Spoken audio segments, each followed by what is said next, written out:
Hey guys, welcome back to my channel Becoming Soulful. We are bringing in a lot of interesting personalities to speak about their passion, their work, so that all of you get an idea how many kinds of industries are available. And if you are really passionate about something, we can do soulful work.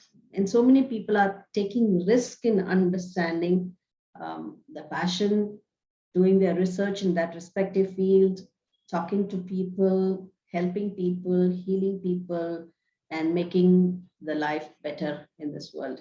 So today I have a very interesting friend of mine. Her name is called Mitu Nagar, and she is a financial literacy coach, and she helps people gain financial independence and explore various greater avenues.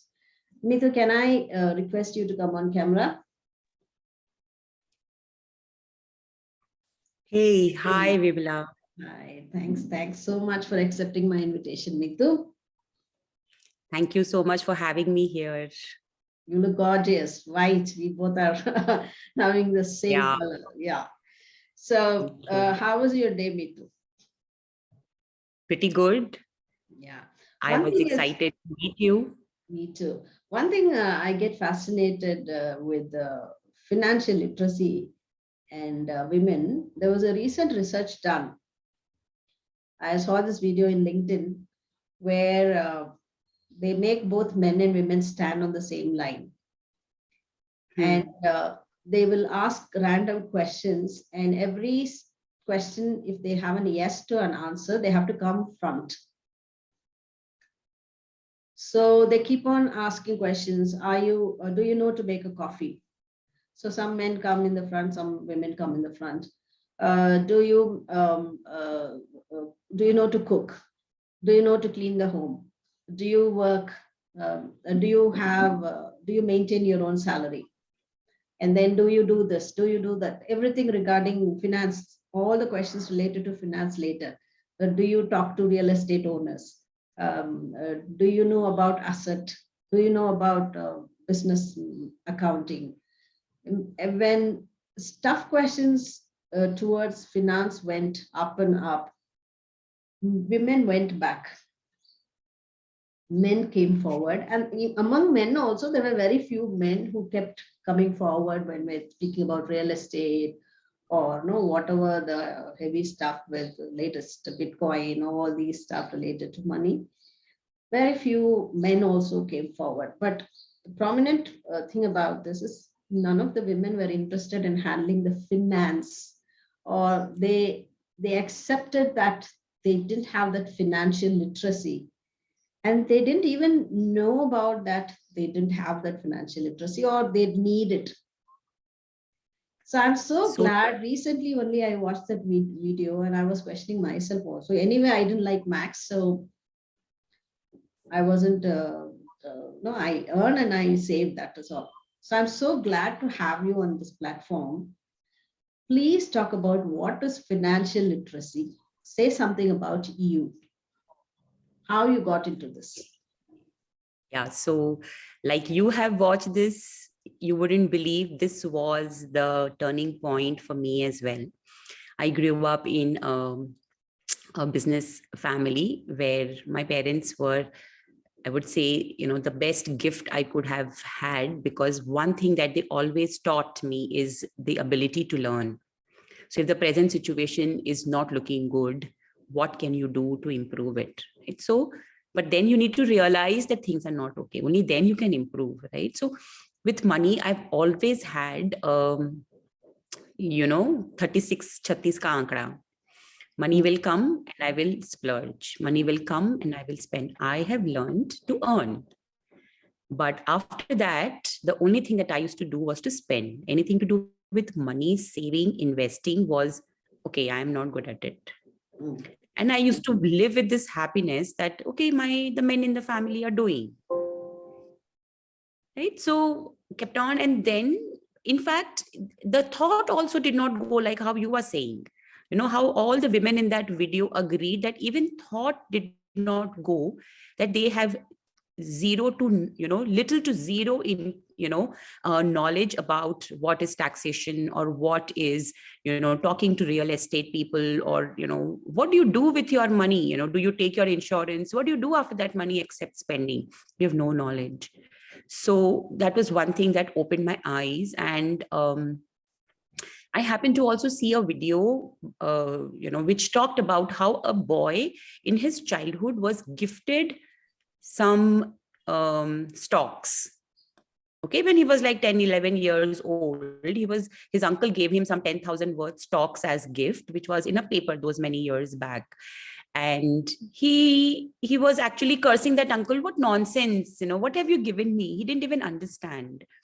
But when he turned 2021 or something like that, he found out that he was already worth ₹1 million, because that stock grew that much. That the uncle bought the stock. I think that uncle himself must be sitting and thinking, oh my God, I wish I could keep something for myself. So it turned out to be HDFC stocks, which when had opened was at a very True low story? price. But Is it a true story? true story, absolutely. Absolutely. Oh. The monies, the DMart, the money, his son was given an HDFC loan. So that's what he says, my son was given this. And then when he grew up at 21 years old, he was already a rich man. And that's when this realization came to me that it's a myth that men are good at it. Actually, men themselves are not good at it, but they still do it. So the financial illiteracy is actually a global problem, not just with women. Women will, not my job. It's easy for them to just say that, curse their husband, I want to buy this, I want to buy that. And husband will say, mera sara paisa kahan chala jata hai, pata hi nahi rehta hai, sort of, because they are now forced to do it. So actually, nobody understands. It's a jargon that's been created, So I started getting deeper into it, and then I realized how people who have little bit of knowledge or good knowledge actually want to keep that as a secret, and they are selling to people saying that, I will do it, I will do that, and they're making vague amount of money. Whereas this should be a skill like how we teach our children to brush their teeth. This skill has to be taught. But now the problem is, I will teach if I know. Right? So if I have to teach my son, I can teach him only if I know, when I don't know what to do. So everybody is swimming in the same pond, and then they're all trying to, just survive. That's where I realized that somewhere or the other, something needs to be done, because first of all, it's a myth that understanding money or understanding how money works rather, is a difficult or complicated job. No, it's not. First of all. Second, you agree? I agree. No, I agree that it is difficult because because people like me who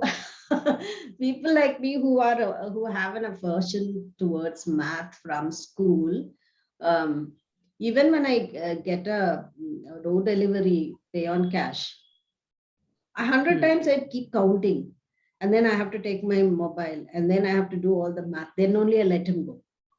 Even till today, I find it so difficult to feel that I'm very comfortable with money. Right? So, do you do math well? Do you do math well, Mitu? So I also suck at math. Okay. So that's a thing that I used to learn. I learned, math is money, money is math, because that's what you learn at school. Anything other what than is your that. background? What is your education background? So I am a counselor by profession. I myself had no knowledge of, I am not a financial expert. I'm a counselor. I connect with people. I connected to the pain that people have when it comes to money. And that's where I started looking for answers. Why? How? And I realized that actually it's very simple. You need habits. You don't need calculations. You need habits. Right? First and foremost is a habit of understanding that money has the potential to become more. It works like magnet. Money attracts more money.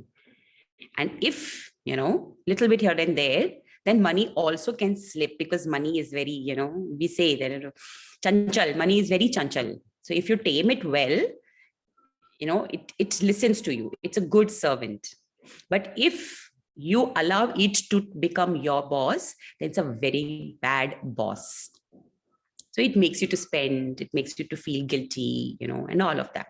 So all you really need, if you cannot calculate, if you cannot, okay, so things like, I want to pay to this person, okay, Google Pay, these are just small aspect of the whole gamut of money. I would say I am no good, I'm no better than you. All I know is to first understand that I don't jump to looking at things just because I have money in my pocket. I'll share you this simple example. A man was bit by a dog. A young man was bit by a dog, and obviously I'm panic stricken. So he goes to the hospital, and the doctors were smart enough to judge two things: that he is panic stricken because he has no friends, he was all alone, no family close to him, and all. He was all alone, and he has money in his pocket, which means he has the credit card or the debit card, and there's money in his pocket. So now look at the way people, the doctors and staff and all that, start running around his psyche. They told a story that few days back, say 2 weeks back, there was another boy, a man, somebody who came. They suggested some sort of injections and all of that to basically lock the bitten area to be locked or something, but he did not do it. He went home and he actually, got infected in the whole body, and he died. And this man, obviously at that point in pain and all of that, he also, bought that idea. So the doctors eventually, any, anti-rabies injection can cost you 2,000, 3,000, 4,000, 5,000. They got the man to shell out more than 28,000 rupees in the name of injection to lock that area. That's it. Now, how could that happen? Because what we think as we grow up is, if I have money in my pocket, I have viability. And the moment I have viability and I don't know where to and how to buy, I just spend. So it's more of a habit. Now, what do you require? You need a good decision-making habit. You need to understand how market works, how people are, getting lakhs of rupees. They spend lakhs of rupees to, to train their people to sell. Right? But we are not taking even a bit of training to understand how to buy. There's such a huge gap. Now, what happens with children? What happens with women, for anybody? I see my friends, I see other people, and oh, wow, they have this nice, they have that nice. And I look into, I don't have anything. Oh my God. What happens with children? I remember my son waited for 3 months to buy this one particular toy, because I told him I will let him buy only for his birthday. So he waited, because it was an expensive one also. You wouldn't believe, on the birthday, there is, obviously there's no patience. He, rips the paper, the wrapping paper, poor paper, that toy comes out. And in a matter of 5 minutes, he says, Mummy, for my next birthday, I want that. Okay. Okay. Yeah. So what happens? You are actually not happy with what you buy. You want next. So why is that so? So I started delving into those things, and I realized understanding the math part of money is not the whole money. Right? Understanding the money part of it is about habits.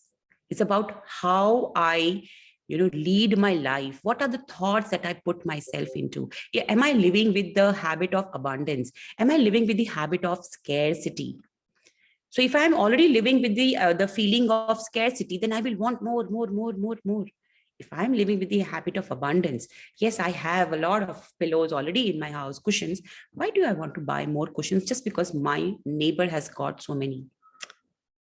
Right. So that's the whole, I would say, the whole huge umbrella under which calculations is just one part. So first step is habits. First step is habit. And when you talk about habit, you spoke about the decision-making power. Correct. Second, Yes, yes. third one, what you spoke about is how to not to do impulsive shopping, Superb. buying Yes. habit, buying habit.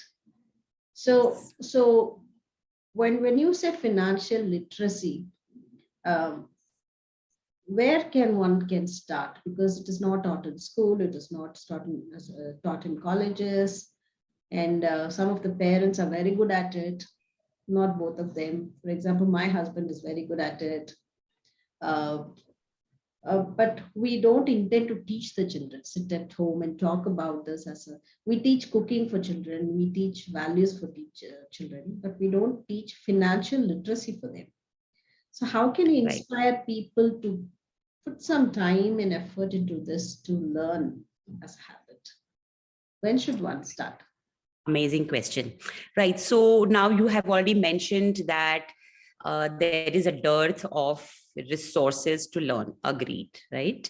So the best place is to, look up for the videos here and there. And that's a huge thing. That's the only place available right now where you can, look at videos like, the one that we are creating right now, or, other people who have spoken about money and all that stuff. Mm. um, there are books available, there are worksheets available, that people can do. Like, I have created a lot of worksheets. So how that happens is you begin with the basic, is to talk about the technical aspects of money. That's like the tree part of the money, where you're talking about what is savings. So as parents, we our children rather are only seeing the things that we buy, the gifts that we are giving, and all of that. But are we showing our children the amount of tax that we have to pay? Are we exposing our children to understand that there are EMIs that I have to pay, that there are school fees that I have to pay? Be open about it. They don't think that it's a taboo.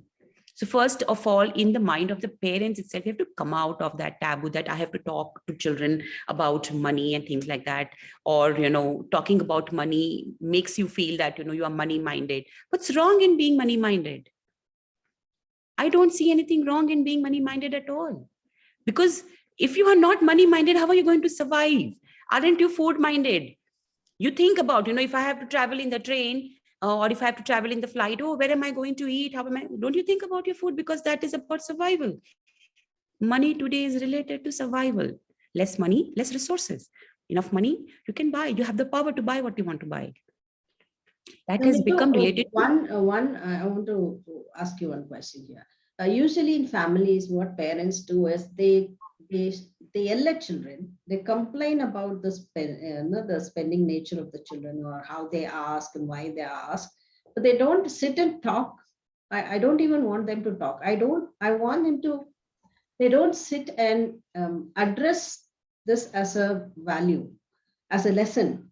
They complain, why are you asking this? Don't ask this. I, from what background I have come from, we never had all these luxuries in our lifetime. These are the general discussion. We will have, not even discussion, complain or cry or whine, or no, they yell at children. It is one time when something goes wrong, they shout at children about all these, the financial lifestyle they had in their past, and why they are behaving the way they are behaving. All these will be a kind of a drama in the family. Why there is no habit of sitting and saying, this is how it is, this is how it is. We plan so much for what is lunch, what is breakfast, and which movie we can go as a family, where, how we can celebrate a family wedding, but nobody sits a child down to speak about this. How can you motivate people to bring this as a healthy discussion rather than some kind of a drama occasionally when children go off track?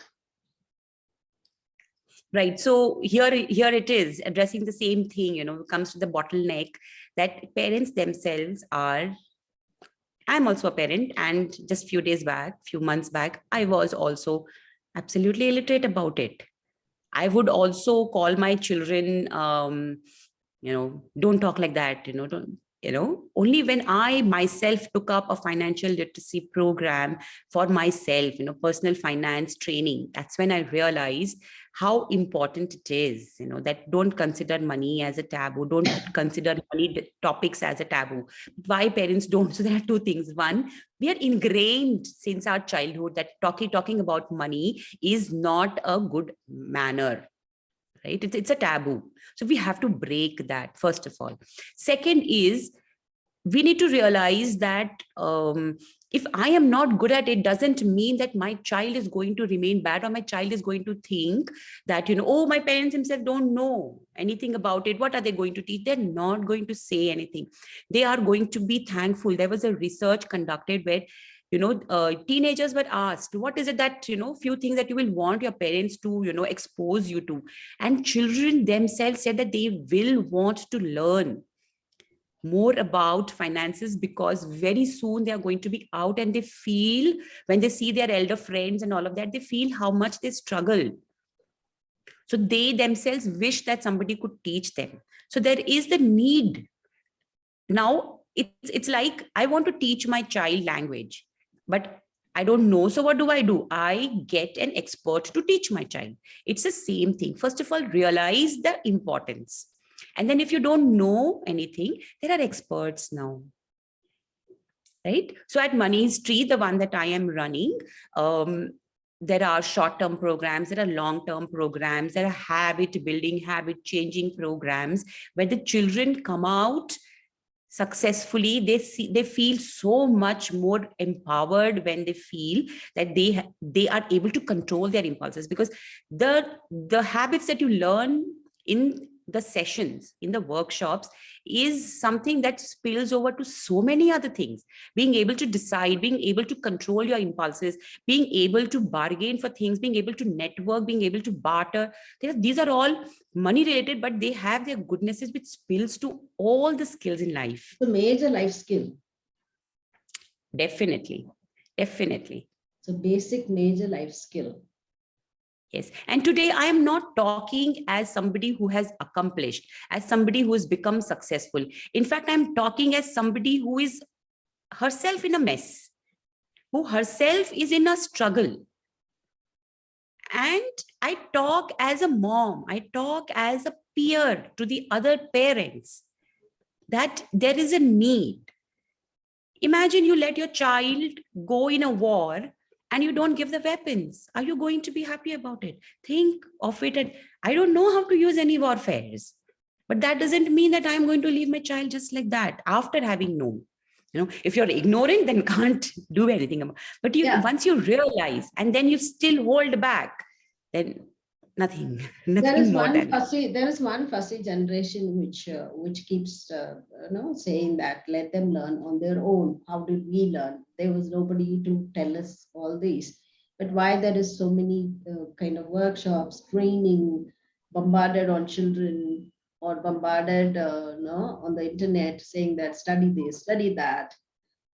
We did on our own. Why should we give all these kind of lessons? So what is your answer for that kind of a fussy audience? Right. So I think everything comes out of need. If you realize, like I started doing this because I felt the need.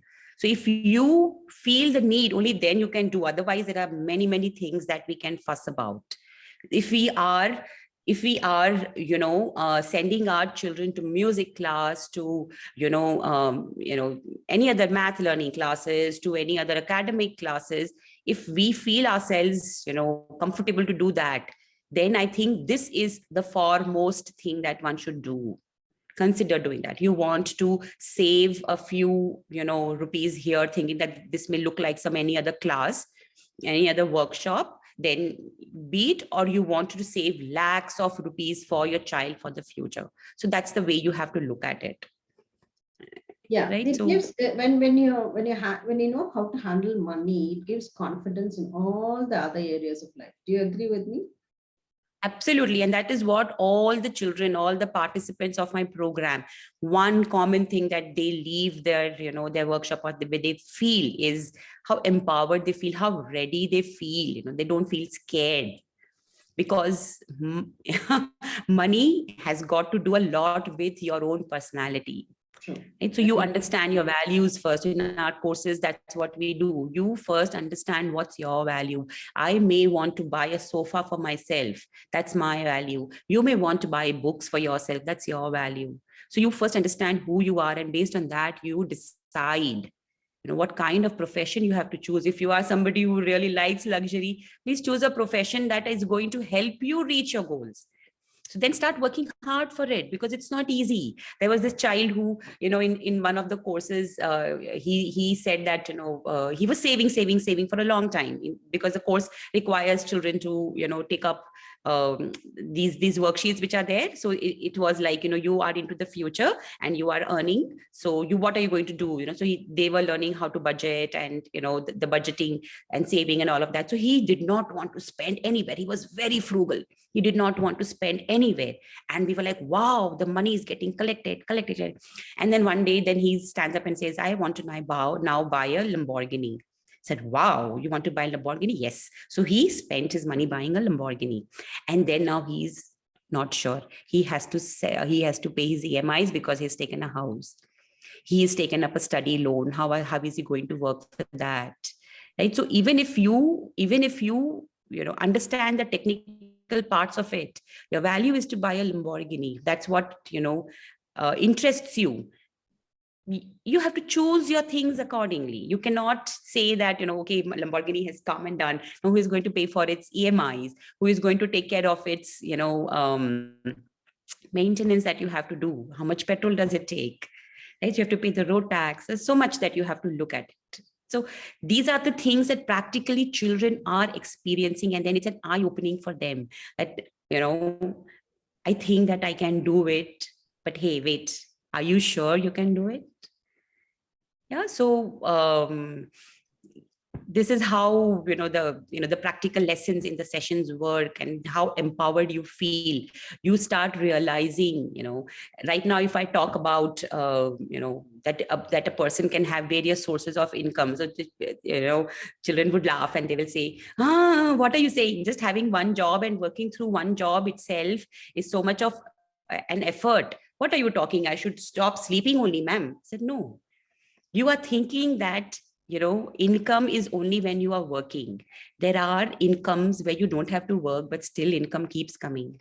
Wow. Similarly, and I will talk about retirement, they'll say, what, ma'am? We are still not even earning, ma'am. That's what exactly. Think how you want to retire. And from there, start working backwards. That's called as intelligence. That's called as being financially literate. You should feel empowered. You should know what you are doing.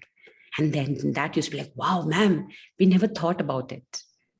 Yeah, they So say when we did, life is 99% is like an incident. It's not an accident. Totally, it's not an accident. When we plan well, at least yes, some aspect might not happen. We will feel very confident. More than that is conscious living is very nice. Conscious living and understanding priorities. Money, we slog for money, but we don't know how to manage it.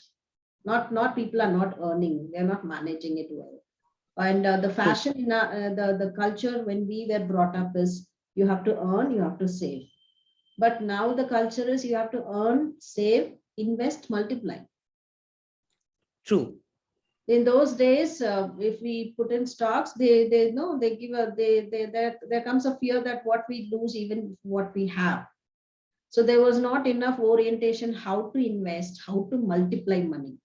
So even the generation is stuck with earn, save, earn, save.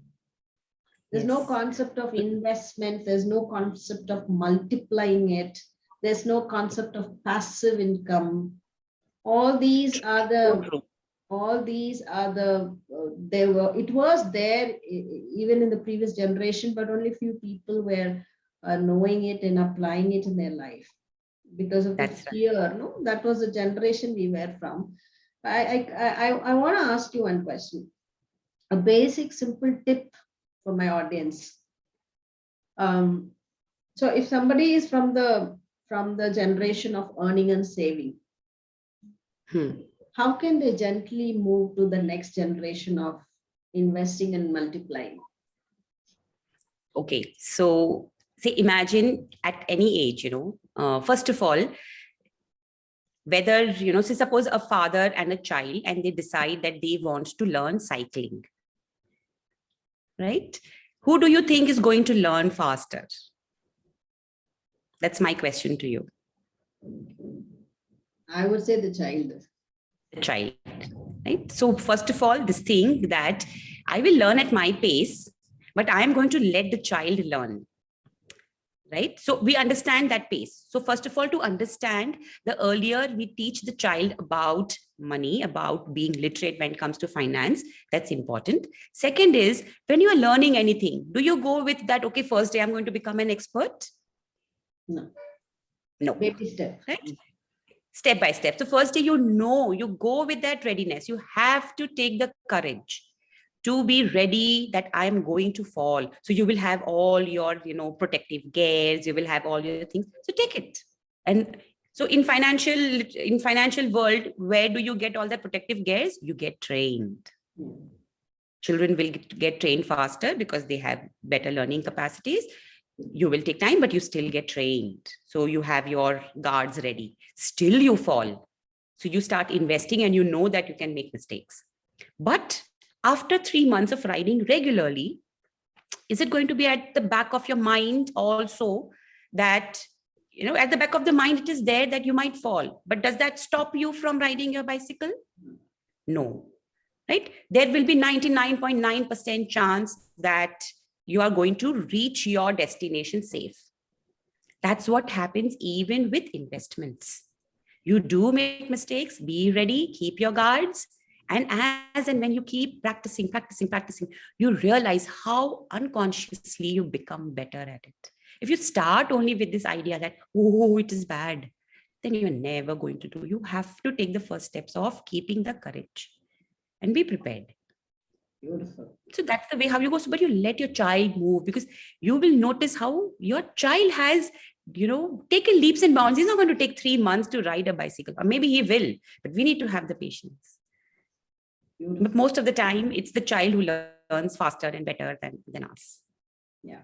So That's the way how this works. So if I give you one personal question from you, because my main focus will be on women, and how do you manage your personal life, and how do you manage your professional life? How do you have taken a very heavy subject. According to me, financial literacy is a heavy subject. You have to instill that through a lot of programs for people. How do you balance both your personal and professional life, being a woman? First of all, I'll say, if I'm not able to convince you with this thing, that we think that financial literacy is a very heavy subject. No, it is not. It's a practice. It's only requiring you to practice. So one thing is that, any habit, I want to stop overeating, learn how to bargain is a habit. So all these are habit building. So how do I balance my work and my professional life?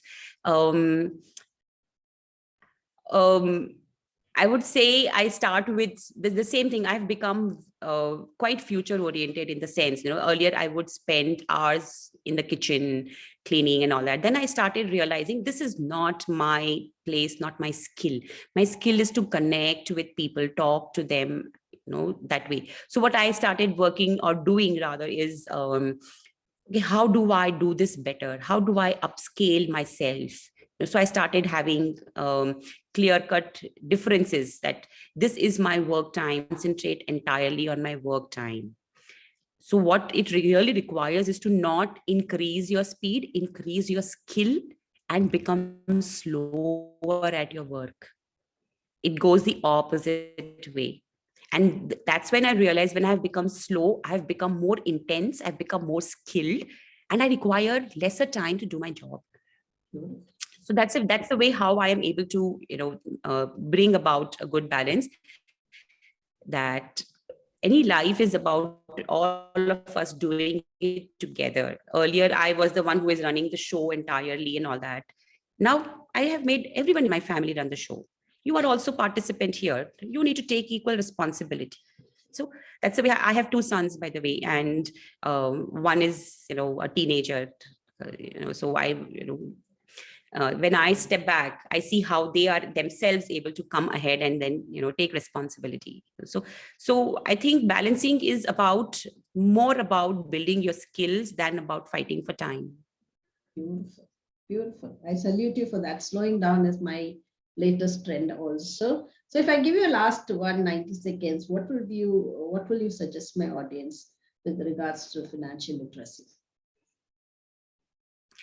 Great. So this is out to the parents that, you know, just like how we feel responsible to teach our children to brush or to learn music or to be literate, in terms of reading and become anything, So even if the child becomes whatever, an engineer or a doctor or a scientist or an artist or opens a restaurant, you cannot run away from money. Money is now second to food and water and air. It's that very important. So understanding that part. And if I tell you that it is not at all about the difficult, it's not a rocket science to learn the habits related to money. Understand the technical aspects of money, understand how emotions make you right, understand how psychology of money works, understand how networking, how connecting with people spiritually makes you so much more wealthier. So those things are important. So if you consider that money is not something just in the books, or you read one of the thing and then you are done with it. It's not like, it's interconnected. It's so prepare your children better for their future. Beautiful, beautiful point. Prepare your children for the better future. Yes. And money is all about the personality. So it's not about money literacy, it's about building your personality. And the way you spend or the way you earn, or the way you manage money, money will start loving you. That's what I say. It's not we love money, money has to start loving us. Absolutely. Absolutely. Loved your session. I'm also getting the idea. Okay, Vimla, it's not difficult. It's a habit. You can start learning at any age, and that's a beautiful point. And that has literally eased my feeling also towards money. Thanks, Mitu. Thanks for coming on my show. Thank you so much for having me here. It was really, really lovely. And I wish that, more and more parents understand, more and more women understand its importance. And, this epidemic which is spreading is somewhere, controlled. Thank you. Thank you so much. Thank you for having me here. Take care. Welcome. Yeah, you too. So guys, that's from Mithu and me, and we are going to I'm going to share all the details about Mithu in the description box. She is especially coaching children on money, financial literacy, and all the parents who wants your children to learn about financial literacy. If you're a woman and you haven't learned about money management, money multiplication, investment, and all those stuff, you can contact Mithu. I'm going to share all her details in the description box. And hope you enjoyed this discussion. Please like, share, and subscribe. I'll come back again in another show with a very interesting person, a lot of golden nuggets. Thanks for watching, guys. I'm Vimala Rane from Becoming Soulful. See you again.